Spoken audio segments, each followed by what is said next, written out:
why we're moving to Albania on a tourist visa to start. So yeah, quite a few things have changed since my last video talking about moving abroad. I really haven't been talking much about it because I've been doing it, working on it. As you can see, my background is different. I'm in my spare bedroom that I was using as my content room / workout room. We've since then moved our bed up here because we're trying to get our room completely cleared out. Still trying to get rid of stuff on Facebook Marketplace, but we now have our place that we're moving to, our country, and we also have a time frame. We don't have a date set yet because we have not booked tickets yet, but the plan is the first week of May. And I'm gonna be honest right now, the world is weighing very heavy on me right now. I don't know how to feel from day to day. I am also in a state of panic inside, an internal panic, because I want to get out of here so bad. I don't even want to wait till May, but that's just how things have to go. We also have a trip coming up to Mexico in March to visit my daughter, so there's that. But unfortunately, we can't just jump up and go right away. If it was up to me, I would have been gone last year. So our decision to move to Albania, we went back and forth between a few places. Ecuador is one of the places that was on our radar, but our decision to move to Albania is mainly because they give you a year visa free. So for a whole year, we have time to go to the country, see how we like it, see what part we want to live in, and then work on our visas. And we can work on our visas in the country. That's good, because some countries you can't do the visa process while you're in the country. Having that year gives us some time to breathe and just get out of what I feel right now is danger and just get our bearings, if that makes any sense. And also, I've heard amazing things about Albania. I have quite a few people who I follow on TikTok who I've been friends with. Some people I've been friends with even before they moved abroad, but they're living in Albania. They've moved there, they've been there for a few months, and they're loving it. And I know that it's not perfect. No one's going to convince me that moving to another country is going to be perfect from day one. And I know that. I understand that, and I think a lot of people need to make sure they understand that going into this type of decision, because it is a lot. We all know the cost of living. I went over a lot of things with Albania in this video here. I'm gonna tag it so that you can watch that if you have not watched that. That was my deep dive into Albania, the cost of living, the bureaucracy, just the different things that you want to be mindful of when you're deciding to move to another country. And I feel like Albania is worth checking out first because of the close proximity to other countries. And I went over that also in that deep dive video that I did. The fact that I can travel to, I don't know, Italy, Greece by car, and other countries very inexpensively with just a flight that is sometimes direct flight, not even a flight where I have to sit for layovers or anything like that. That right there is a plus for me. I don't know how much of that we'll be doing initially, because I think that initially we want to really get immersed in the culture of Albania and really live there. But I feel like Albania, for me, is a good landing spot.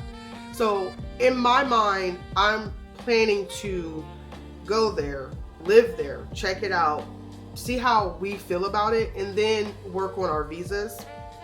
Once we get our visas, we'll have the freedom to pretty much travel to other countries. And then we'll have Albania as just our landing spot. So that way, when we don't want to travel, or we can't always travel, we have a place where we can just be. But whenever we want to travel, it's not going to be a big deal. We can just grab a flight somewhere and go for a couple weeks or a week or however long, just to discover other parts of the world. And then 1 year visa free. Like I said, you can stay there for up to a year without worrying about a visa. All you need is your US passport. That right there is perfect. But their visa process is not strenuous. You don't have to make a bunch of money. I would be considered a digital nomad. They have a process. Their process is more like a residency process than it is a specific visa. And then like my mother, she is retired, Social Security, all that stuff. She'll have passive income, so she can be eligible for that as well. So it's a lot to deal with. I've already got in touch with a lawyer to just introduce myself to him, and I've asked him questions about the process, and I've asked him about his rates and things like that, and he's already given me that information. I found his information from a YouTuber who lives in Albania, who actually has opened up a business in Albania and does other videos about living in Albania, what to expect, the pros and the cons, things like that, to get people prepared for if they're moving to Albania. He gave this lawyer's information. I contacted him on WhatsApp, and that's it. I haven't done anything as far as retaining him, but I have got information that I need, and I have let him know that we will be in touch when we land. So I think getting a lawyer is going to be very important for the visa process. That is not something that I think I'm going to want to do on my own. I've realized that there's so many caveats and so many things that just like, I want to make sure I'm doing it right.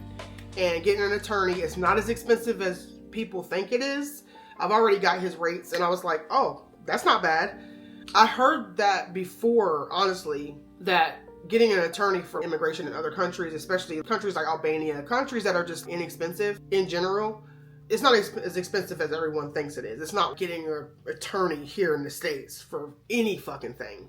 We really want to go through a lifestyle testing phase, pretty much getting our daily routine down, learning where the best places are to shop for groceries, just learning how to live in another country on less.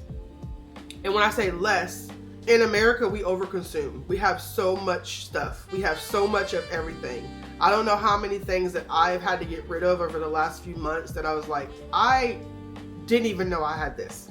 I've never used it. It's still in the box. There's so many things that I have and still have that I don't need. And it's just something that we do here in America.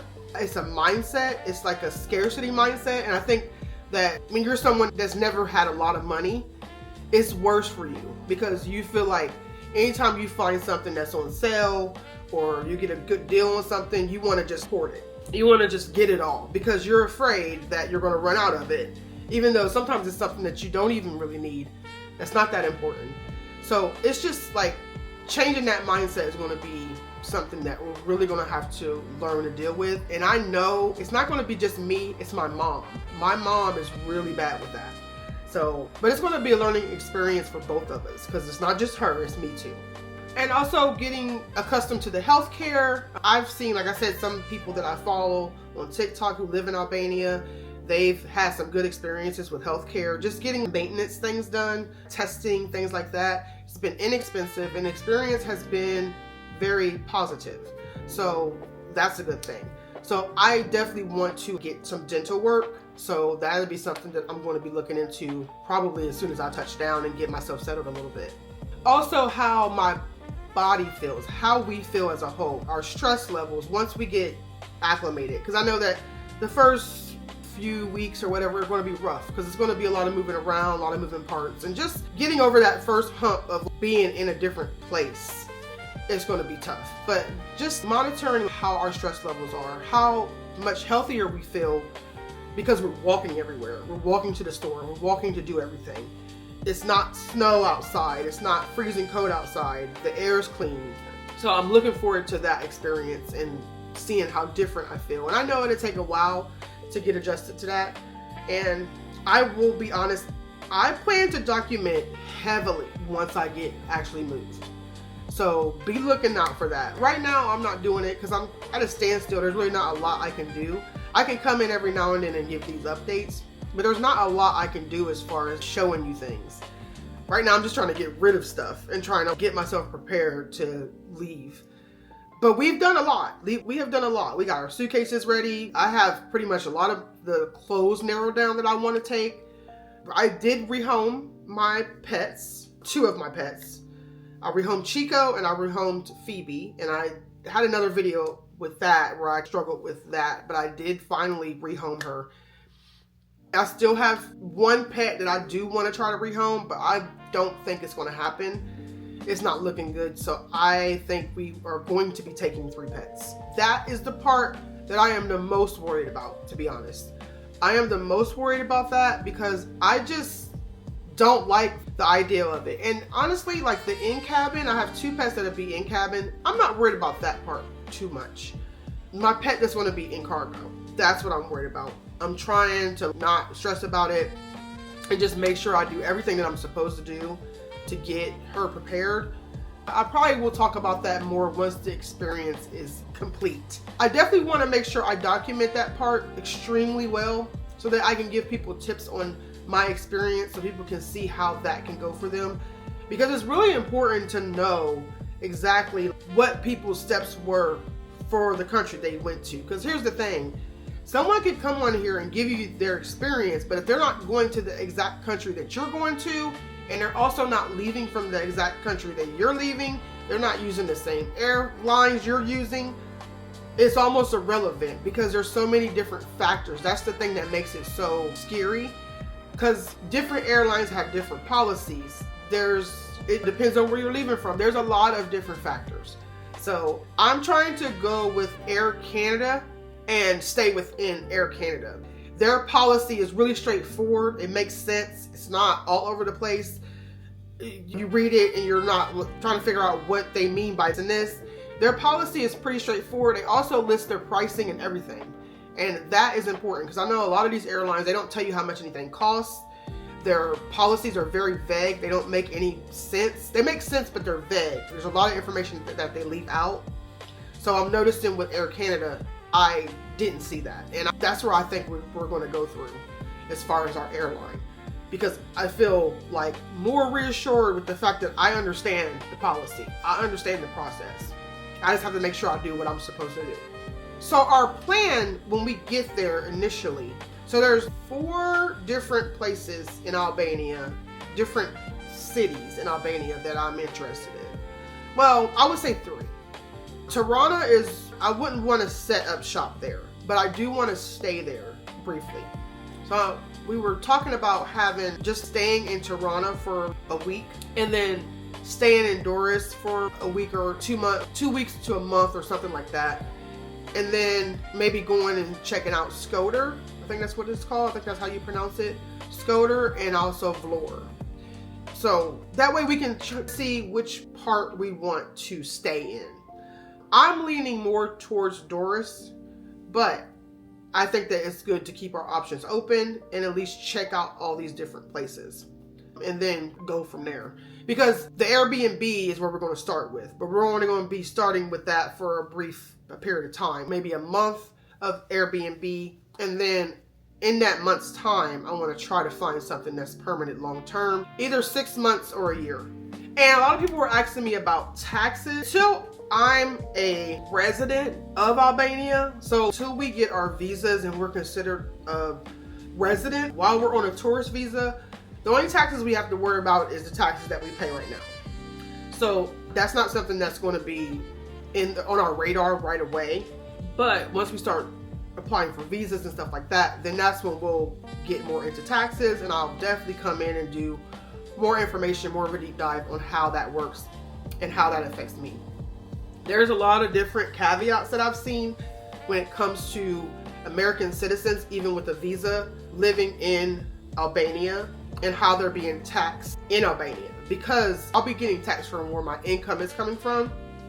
So I think there's a form or something like that you can fill out that will account your taxes or calculate your taxes for Albania, but you won't be actually paying taxes in Albania because you're not getting income from Albania, if that makes any sense. But again, I don't know the ins and outs of that yet at all. I'll give more information about that when I learn more information about that when I get to that point. But again, in closing, and all of this is to say that I'm still learning. I feel like the process with moving abroad is always going to be a learning process. And the most important thing is, since I'm doing this over time, I have still about 3 months before we're leaving, is to continue to research, continue to make sure I'm checking all the things that I know, all the things that I have knowledge of now, making sure that stuff is still the same, making sure all those things are still accurate. You're not going to get an alert that says, oh, this changed. Nobody's going to alert you to tell you that. You have to check that yourself. You have to do your own due diligence, bottom line. I just feel grateful to be able to have this time to do the research and also to have the means to be able to consult with a professional, like I said, retaining an attorney. And then being able to reassess how we're feeling about this on the ground, to make our decisions on the ground. Because at the end of the day, it's not the end of the world. If we moved to Albania and we hate it, it's not the end of the world. Also, Albania is an entire country. So we might hate one part, but we might not hate another part. You really have to think outside the box. I think a lot of people get so wrapped up in, well, what if it doesn't work out? That's why you're never going to go anywhere, because you're never going to know if it's going to work out if you stay where you're at. So thank you if you watched this long. I do appreciate it. If you're curious about our slow relocation process, be sure to stick around. Definitely hit the subscribe button. Be sure to like and comment on this post, and I'll see you in the next one.